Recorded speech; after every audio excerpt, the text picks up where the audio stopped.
Coming up next on The Movement. So here at The Movement, we're still trying to figure it all out. And one of the things that we're still trying to figure out are relationships. And we're lucky today to have Brandon here with us to talk to us about what happens when we need our own space and when we need our own time. And so Brandon, that's the question that's right on the table. What is it about our own time that we need that scares us? Yeah, I think, in any relationship, people are going to need their alone time. And as a man, I feel a lot of pressure coming from I'm married, I have a couple of children, I'm trying to keep the house together, I'm trying to keep the finances in order. And when I want my alone time, I don't want it to come off to my wife or to my children like I'm trying to escape, like I'm trying to get away from them. It's really, for me, it's about reconnecting with myself and doing something that I love. Now, I used to really be afraid of that time that a man said, I need some space or I want to hang out with my friends. I mean, to me, that meant the relationship was over. I don't know why. I just felt like something was wrong in the relationship. And I know a lot of women feel that way. But the pressures that you're talking about, for men, like how do men cope with those pressures? What do you guys typically do? I think that's what we don't understand. Sure, absolutely. I think that's a great question. And for me personally, I think it's a very individualistic thing, right? So for me personally, I love baseball. So I coach high school baseball. I love running. So I'm going to go run, and that's going to help me clear my head. Meditation, I like to meditate every day and keep that as a practice. So again, I think it is something where it's an individual basis. What can I do to be myself and be the best, dad, husband, person, father that you can be?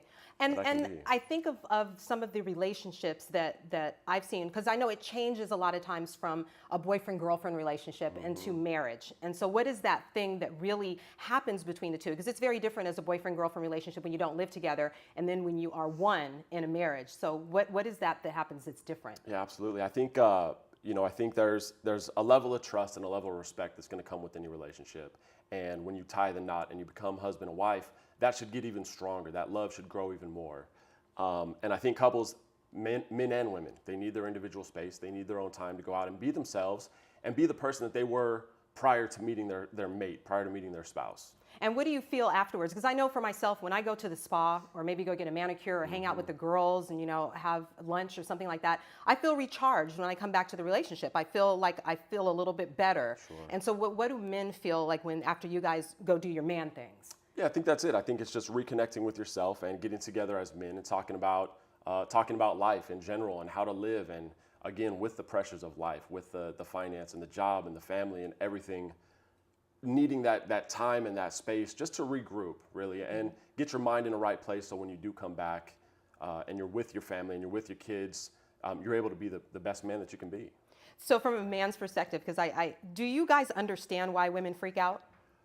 I don't think so. I don't, personally. I mean, from my point of view, I don't. Mm-hmm. That's interesting, because I don't think we fully understand why we freak out either. I think a lot of it has to do with us tying our identity into the relationship. I always say that women think of relationships as being approved, society approves of this, and so now I'm a part of a one, where I feel like a man, it's a support system for him and you still operate outside of it. Sure. So I think that scares women. I think that's absolutely something that could scare women. Yeah, is knowing that you hear your husband, or, I come home to my wife and I'm like, hey, babe, I really need some time just to go spend with my guys. Well, right? Let me flip it and say that when a woman is asking for her time, because I know it may be a little less often that we do it, but when we do, what does a man feel that looks like? Are they just happy, like, cool, see you in a couple of hours? Or is it, or is there some kind of concern that happens as well? I don't feel any concern when my wife comes to me and says, I'm going to go off with my girls. I advocate for that. I actually push her to go be with her friends and do things away from the family. Because I know when I do that for myself personally, it just makes me that much better of a person. So when she comes back, I feel like she's revived, she's refreshed. And from my perspective, that just helps the whole family unit stay tighter and flow smoothly. And that's what we want. We want that tight family unit. That is goals right there, right? Absolutely. Thank you so much, Brandon. Yeah, my pleasure. We'll be right back. Thank you. I'm Brandy Michelle, and I'm a part of The Movement, and you are too.